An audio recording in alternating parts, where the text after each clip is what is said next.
All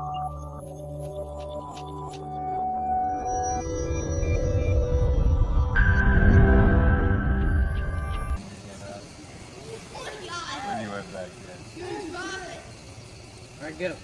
Go ahead. Holy!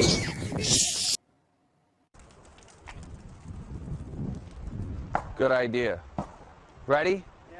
3, 2. They hope will provide answers. Workers say they're not able to store combustible items, so there are big questions about why this fire exploded.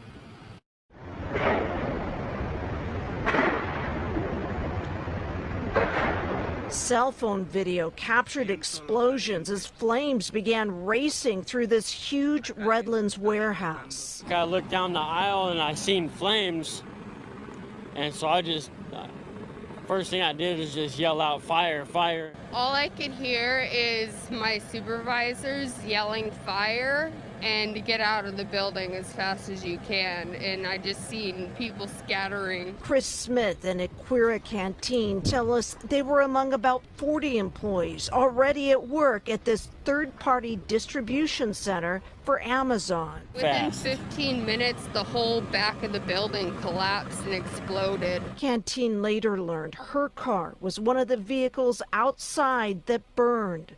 The two tell us it's fortunate everyone got out. I didn't hear no fire alarms. I didn't see no fire sprinklers.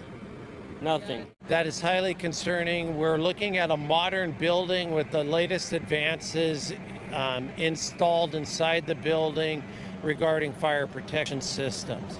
It's highly concerning. That's why we're bringing in outside resources to help us look at the cause and origin. How unusual is that? Is that what you would expect with this type of structure? Highly unusual.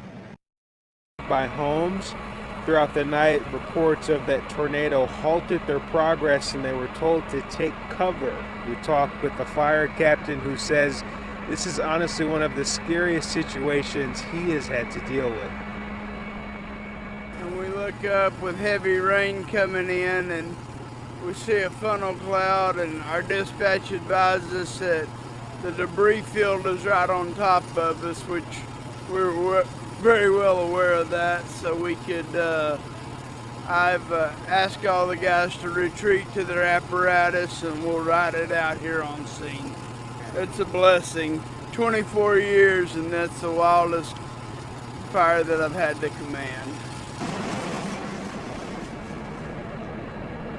They are keeping a close eye on this fire right now. The flames are still being seen at this point. Begin with breaking news. Sky 9 live over breaking news at Rubidoux, Riverside County. A pallet fire there burning on the 2400 block of Rubidoux Boulevard. Take a look at this massive piece of land that firefighters really trying to get this fire under control right now. We know that fire has spread to several utility poles, trees, and at least one truck. Several outbuildings as well. On the right-hand side is where the fire was the most intense. That was earlier. You see some of those power poles that are on fire. To the left is going to be a live picture. This is a very large pallet yard, empty. Making comments about my phone not dying.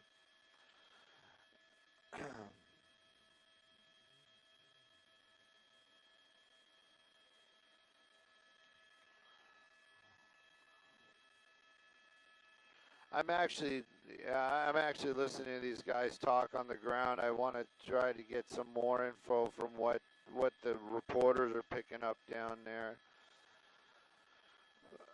But yet, shot is hot. Copy all.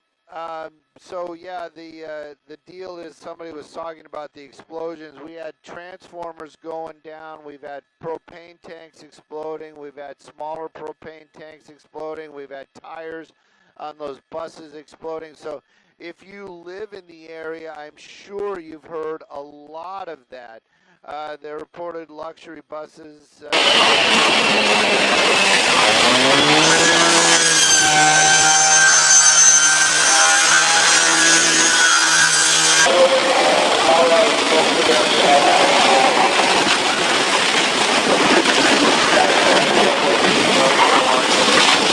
And had a close call with some power lines that we talked to another person who was actually hit by them, but was okay. So an incredible story of no lives lost, no injuries that we've heard of yet, but just an incredible scene of fire, telephone poles going up and power poles and transformers blowing. Do we have Dave on the line?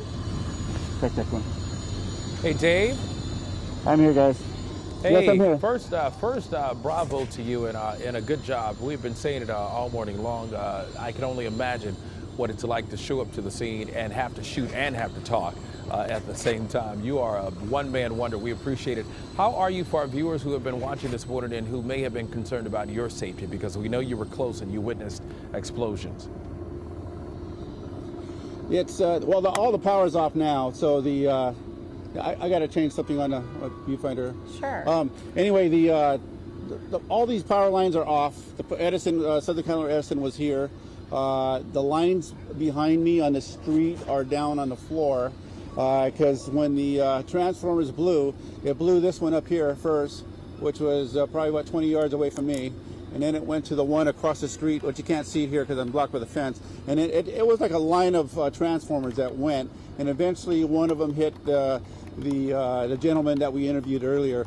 It came down on him behind me. So, you know, as you saw me move, I moved a little bit and got the camera out of the way and backed up. And then I just kind of stayed still. Because you have to assess the problem and make sure that nothing, I was in an open land and this yard over here. And just make sure you're not touching metal or anything that's grounded.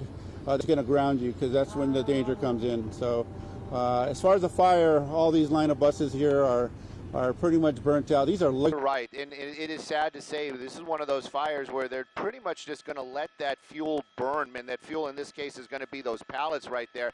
And their plan of action basically just try to protect the other businesses around the actual fire itself. Those flames extremely intense. The heat down there generated is it's enough to actually catch other parts of that wood on fire that are 50, 60, maybe even 100 feet away. Very dramatic, and there is a lot of fire, and this is far from out, but actually they are starting to make some progress. So you can see those hose lines on the bottom of the screen. They're basically starting to make a perimeter around this area and starting to contain those flames. Earlier on, we actually saw employees out there helping to move product out of the way and doing what they can, but right now this fire continues to burn out here in the Compton area.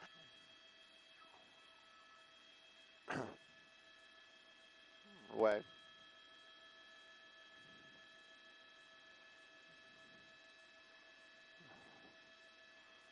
Yep. Done a water drop on a vehicle that clearly it's for display, and that vehicle just becomes crushed by the weight of the water. Now you drop that on a burning building or piles of pallets, that could throw flames and create more of an issue. And then also there's another point of where they're going to get water in this area. I think they're having water issues. I really do. So, at any rate, I see Xiomara has joined the morning chat here as well. So at any rate, and Xiomara has been very concerned about people understanding that this is behind the scenes and that what we're talking about is okay. There is a little bit of an apartment building right there, but those folks are safe right now. They might not have power. That might be part of it. So at any rate, we're continuing to watch these firefighters doing what what was that? I don't know what's happening, Stu. You are playing serious. Look it up. I don't understand, Steve. I don't understand.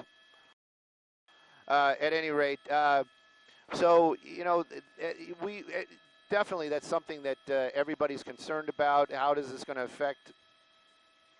2.5, copy all. There's a great shot too. Look at that. Look at that. That is the heat. That's the air moving from the heat, sucking those flames down and then back up into that actual fire. demonstrations by the county fire department where they smash vehicles by dropping water. Now, you drop a bunch of water on a pile of fire like that, it's going to throw that fire in all directions and create more problems. Also, there's going to be an issue of where they're going to get that water from. And if somebody says, well, don't they have a way to control it? Yeah, they do. But if you start missing it, will literally evaporate before it actually hits the fire itself. Pallet yard fires, or I shouldn't even say pallet yard fires, just extremely combustible industrial fires that we've ever seen. We're in the city of Carson. I just want to show you the wide shot so we can show you with our map tracker where exactly we're talking about here. So we're in between Avalon Boulevard. We're west of Avalon, north of Gardena Boulevard, and south of Alondra in an extremely dense industrial area here right now. You see LA County Fire doing all they can to just try to contain this extremely destructive fire. It's some sort of paper products, we can tell, to catch fire. And Amy, going into defensive mode at this point, it's just very difficult for LA County Fire to do much but to try to contain this, and even just containing this is proving incredibly difficult.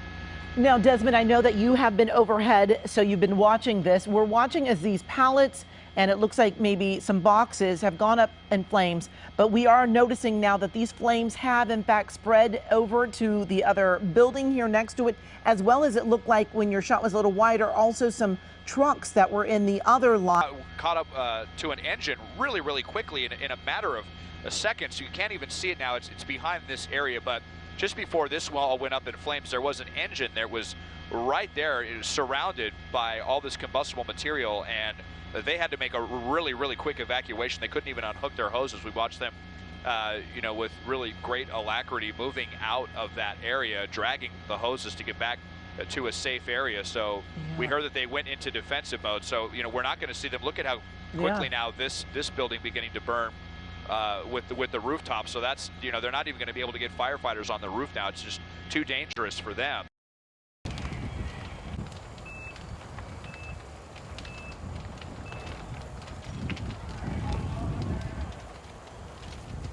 With now, as I go in, I mean, here you can see, look at the intense flames spitting out of that shed. Whoa, and an explosion right there. Whatever was right there just exploded live on camera.